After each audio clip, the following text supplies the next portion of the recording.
तो हम लोग 10वीं गणित पढ़ रहे हैं और 10वीं गणित का अध्याय 5 है समांतर श्रेणी। इसमें प्रश्नावली 5.3 का ये चौथा प्रश्न है। इस प्रश्न को हल करके देखते हैं। इसके पहले बाकी प्रश्न हो गए हैं, तो आप इसके पहले के वीडियो ज़रूर देख लें तो सारी चीज़ें समझ में आ जाएंगी। इसमें दिया है 636 योग प्राप्त करने के लिए AP 9, 17, 25 के कितने पद लेने चाहिए। तो सबसे पहले तो हम ये लिखते हैं, जो इसमें दिया है उसको लिख लेते हैं। तो यहाँ लिख लिए दिया है। अब यहाँ पर जो 636 पदों का योग दिया है तो उसके लिए हम क्या लिख देंगे, SN बराबर 636। अब आगे हम देखते हैं श्रेणी में इसका जो पहला पद है वो क्या कहला गया, A कहला गया।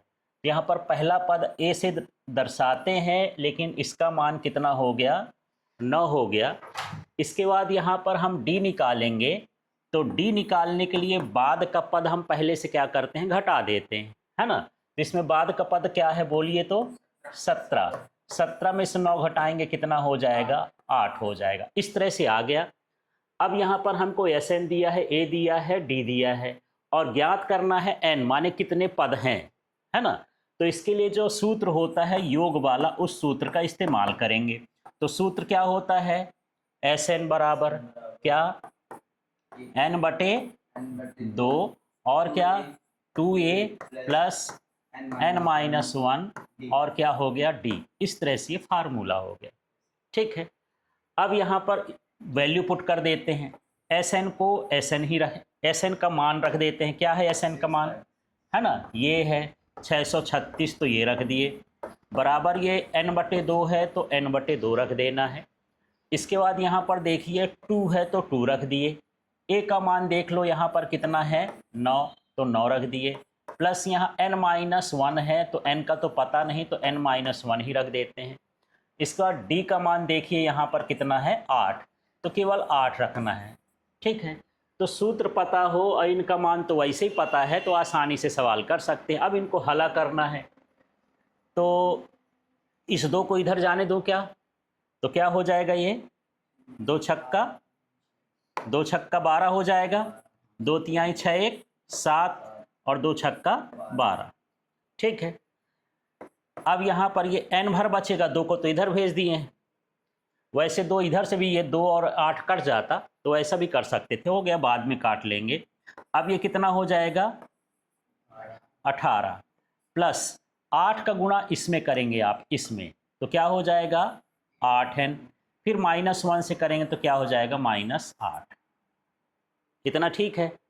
अब आगे हल करके देखते हैं। ये हुआ 1272 बराबर कितना होगा, N का गुणा हम 18 में कर दें। अब इस N का गुणा इसमें करेंगे तो क्या हो जाएगा, या पहले घटा लें, हाँ पहले घटा लेते हैं। तो N, तो ये हो गया 8N हो गया, और ये 18 में 8 चला जाएगा तो क्या बचेगा, +10, ये हो गया।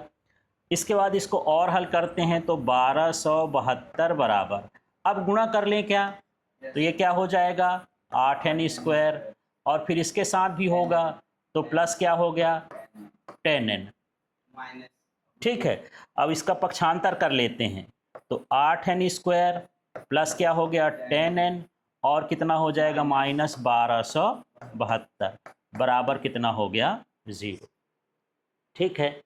अब इसको थोड़ा छोटा करने की कोशिश करते हैं, तो किससे कट जाएगा, 2 से ही कटेगा सब कुछ, है ना। 2 पंचे 10 होता है, तो 2 से काट देता हूं तो ये क्या हो जाएगा 4N², है ना, और प्लस कितना हो जाएगा 5N हो गया, माइनस कितना हो जाएगा, जिससे गुणा किए थे वही तो भाग में आ जाएगा, है ना, 636, तो ये हो गया 636 बराबर 0। अब यहाँ पर ये बन गया वर्ग समीकरण। अब इस वर्ग समीकरण को हल करने के आपके पास सूत्र विधि है या गुणनखंड विधि है। सूत्र विधि थोड़ा लंबी पड़ती है और गुणनखंड विधि में थोड़ा दिमाग लगाना पड़ता है, सूत्र विधि में कम लगाना पड़ता है।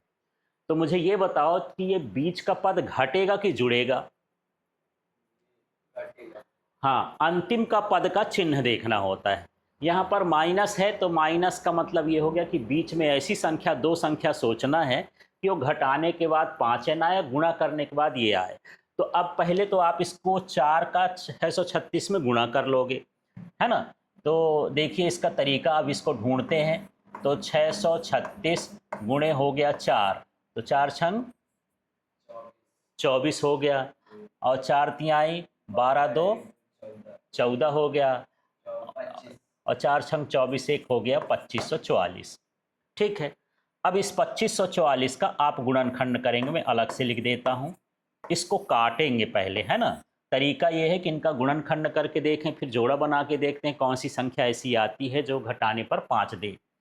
तो 2 से तो ही कटेगा, तो 2 एक कम 2, 2 दूनी 4, 2 सत्ते 14, 2 दूनी 4, ठीक 1272 आ गया। फिर 2 से काटोगे तो 2 छक्का 12, हाँ जो अभी आया था गुणा किए थे वही आ जाएगा। फिर 2 का गुणा करेंगे तो 2 तिहाई 6, 2 एक कम 2, और 2 अट्ठे 16। फिर 2 से कर दोगे, 2 एक कम 2, जीरो क्यों आएगा, अब 2 पंचे 10 होगा ना, और 2 नाम 18, और ना 5 14 1 15 होता है, माने 3 से भी ये कट जाएगा अभी, है ना। तो 3 पचे 15, 3 त्रिकाई 9। अब ये कट रहा है क्या, नहीं कट रहा। तो चलिए अब इसको देखते हैं। 2 दूनी 4, 4 दूनी 8, 8 दूनी 16, 16 त्रिक 48, 48 हो गया। 48 को 53 से घटाओगे कितना आएगा 5। तो हम यहाँ पर क्या लिखेंगे, 48 और 53 इतने का आप गुणनखंड गुणा कर दोगे तो 48 हो गया। जो 53 बचा उसका हम यदि घटा दें तो क्या आ जाएगा, 5 आ जाएगा। ठीक है, तो अब मैं यहाँ पर लिखता हूँ, ध्यान से देखना। ये हुआ 4n²। अब यहाँ पर ये प्लस है, मतलब बड़ी संख्या में आपको क्या रखना है, प्लस रखना है। तो 48 है इसका, 48 और 53 में बड़ा कौन है, हाँ तो प्लस हो गया 53n, और माइनस क्या हो जाएगा 48n, और माइनस 636 बराबर 0। तो इस तरह से 5n को भर तोड़ना है, बाकी चीज़ें उसी तरह से आपको लिख देना है। क्लियर हो गया। इतना लिखने के बाद आप देखिए कि इसमें से क्या कॉमन हो सकता है। n कॉमन आ जाएगा पहली बार, पहले वाले पद से। इससे हम देखेंगे तो यहाँ से क्या निकलेगा, n क्या बचा 4n, और क्या बचा 53। ठीक है, इसके बाद यहाँ पर हम देख लेते हैं इसमें से क्या निकलेगा, माइनस 48 निकालना है। अच्छा 12 निकलेगा, 12 चौक 48 है ना, इसी के जैसे निकलना चाहिए। 4 बचा है तो 4 का भाग करके देख लो ऐसे। तो यहाँ पर क्या हो जाएगा 12, और अंदर क्या हो जाएगा, यही आएगा 4n, और प्लस क्या हो जाएगा 53, बराबर कितना हो गया 0। ठीक है, यदि 12 का आप भाग करोगे तो ये भी कटेगा, और 12 का भाग करने में 53 बार में ये भी कट जाएगा। ठीक है, और जनरली यदि भाग नहीं करना है तो इस पद से अंदाज़ा लगा सकते हो कि इस तरह से आएगा। ठीक है, अब यहाँ पर 4n प्लस 53 दोनों में है, इसको बाहर निकालते हैं तो 4n प्लस 53 हो गया। अब अंदर क्या बचेगा, इधर से क्या बचा n, इधर क्या बचा -12, तो ये लिख दिए बराबर कितना हो गया 0। ठीक है, अब इनको अलग अलग लिख देते हैं। 4n प्लस 53 इसका मान क्या होना चाहिए 0, तो n बराबर क्या हो जाएगा -53, और बटे में क्या है 4। किसी श्रेणी में ऋणात्मक संख्या में पद नहीं होते हैं, तो लिख देना है यह मान संभव नहीं है, इस तरह से लिख दिए। क्लियर हो गया। अब हम दूसरा निकालते हैं। यहाँ पर n-12 इक्वल टू क्या है 0, तो n इक्वल टू क्या हो गया 12, मतलब इस श्रेणी में 12 पदों का योग कितना होगा 636। तो यहाँ शब्द में उत्तर लिखेंगे, अतः 636 पदों के योग के लिए 12 पद लेने पड़ेंगे। ठीक है, जैसा भी आप आंसर देना चाहें आपको ये बता देना है कि इस योग को प्राप्त करने के लिए 12 पद होना चाहिए। क्लियर हो गया। तो सवाल थोड़ा सा लेंदी है, पर कठिन नहीं है, प्रोसेस से चलते जाना है। और लिखने का तरीका यही है कि इसको लिखो, फिर एक लाइन कॉपी में जो लाइन खींची हो छोड़ दो, फिर इसको लिखो, फिर एक एक लाइन छोड़ छोड़ आपको लिखना तो साफ दिखेगा। बटा वटा लगाते बनेगा, कोष्टक लगाते बनेगा, ठीक है। कहीं गलत हो गया तो सुधारते भी बनेगा, इसलिए जगह बचा के रखना चाहिए, ठीक है। और ये ना सोचना चाहिए कि हम परीक्षा में ऐसा करेंगे, है ना, क्योंकि जो आपकी प्रैक्टिस रहती है वही पेपर में जाता है, फिर जल्दबाजी में ऐसे ही होता है, इसलिए अभी से आपको देखना है। अब यहाँ पर हम प्रश्न क्रमांक 5 को देख रहे हैं और इस प्रश्न को समझते हैं। क्या है, किसी एपी का प्रथम पद 5 है, तो मैं यहाँ पर हल भी लिखते जाता हूँ, जो दिया है वो भी। तो प्रथम पद को किससे दर्शाते हैं, किससे दर्शाते हैं, ए से। फर्स्ट टर्म किस से हो गया, ए से, तो ए बराबर कितना हो गया 5। अंतिम पद 45 है, तो अंतिम पद को एल से भी दर्शाते हैं और ए एन से भी दर्शा देते हैं, दोनों से ठीक है। तो अंतिम पद कितना हो गया 45, तो ये 45 लिख दिया। इसका योग कितना है 400, है ना, तो ये एस एन बराबर कितना दे दिया है 400 दे दिया है। पदों की संख्या और सार्वधांतर हमको ज्ञात करना है, तो हम इसको साथ में ए एन भी मान लेते हैं। इसमें क्या मान लें, ए एन, चाहे लास्ट पद मान ले और चाहे उसका एनवा पद मान ले, एक ही बात हो गई, ठीक है। तो अब इतना चीज हमको दिया है, हमको क्या ज्ञात करना है, पदों की संख्या, माने हमको एन का मान पता करना है, और दूसरा हमको क्या पता करना है, सार्वधांतर, कॉमन डिफरेंस, माने यहां पर हमको डी प्राप्त करना है, ठीक है। तो पहले हम सूत्र ए एन का लगा दें, तो ए एन बराबर कितना होता है बताओ, तो ए एन बराबर ए प्लस एन माइनस 1 और क्या हो गया डी, ठीक है।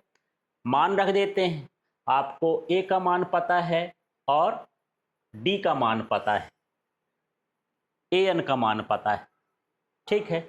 तो ए एन का मान कितना है यहाँ पर 45 रख देता हूँ, ए का मान कितना है यहाँ पर 5 हो गया, प्लस एन माइनस 1 है और साथ में क्या है डी है। इसका मान हमको नहीं पता है, इसका हम पक्षांतर कर लेंगे, तो 45 माइनस 5 और इधर इसका गुणा कर दें क्या, एक चीज तो ये हो गया, इसका थोड़ा सा पहले इसको बाद में लगाएंगे इस सूत्र को ना, पहले एस एन वाला निकाल लें तो हाँ, तो सीधे एन मिल जाएगा, है ना। चलिए इसको देख लेते हैं। अभी ए एन निकाल के पहले क्या निकाल लें, एस एन। एस एन का फार्मूला होता है एन बटे 2, ठीक है। और ए प्लस क्या होता है ए एन या एल भी लिख सकते हो, ठीक है। इस फार्मूले से तो 2 फार्मूले इस पूरे सवाल में, पूरे पाठ में है, उन्हीं फार्मूलों को देखना है कौन आगे कौन पीछे लगता है। तो एस एन का मान कितना दिया है 400 कर लिए। एन का मान तो हमको पता नहीं, तो एन बटे 2 लिख दिए। अब ए का मान कितना है देखो, तो यहाँ पर 5।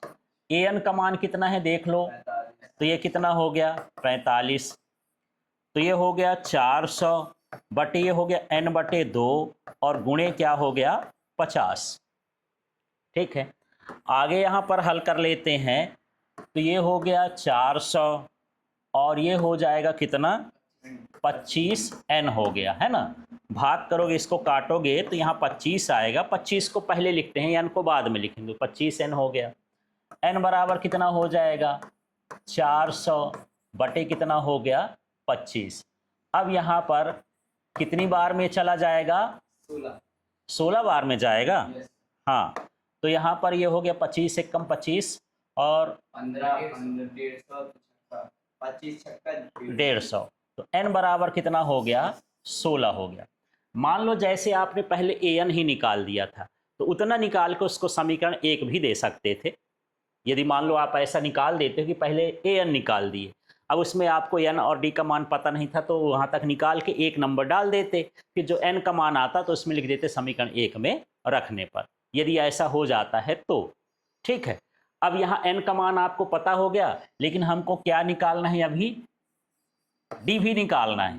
तो यहाँ पर हम एक सूत्र जानते हैं, उस सूत्र का इस्तेमाल करेंगे यहाँ फिर से, ठीक है। तो वो सूत्र क्या है बताओ, तो ए एन बराबर ए प्लस एन माइनस 1 और क्या हो गया डी। ए एन का मान देख लो यहाँ पर कितना दिया है 45, तो ये हो जाएगा क्या 45। ए का मान कितना दिया है यहाँ देखो 5। अब एन का मान आपको पता है, यहाँ प्लस भी लगा देंगे, कितना आ गया है 16, तो ये हो जाएगा 16 माइनस 1 और ये क्या हो गया डी। ठीक है, अब इसका पक्षांतर करो तो 45 माइनस कितना हो गया 5 और 16 में 1 घटाओगे कितना हो जाएगा 15 और ये डी हो गया। ठीक है, अब यहाँ पर इसको घटा लोगे तो कितना हो जाएगा ये 40। 40 बराबर कितना हो गया 15 डी, तो डी बराबर कितना हो जाएगा 40/15। अब इसको काटोगे तो कितना हो जाएगा 5 अट्ठे 40 और 5 तिहाई 15, तो डी का मान कितना हो जाएगा 8/3। इस तरह से इन सवाल को करना है।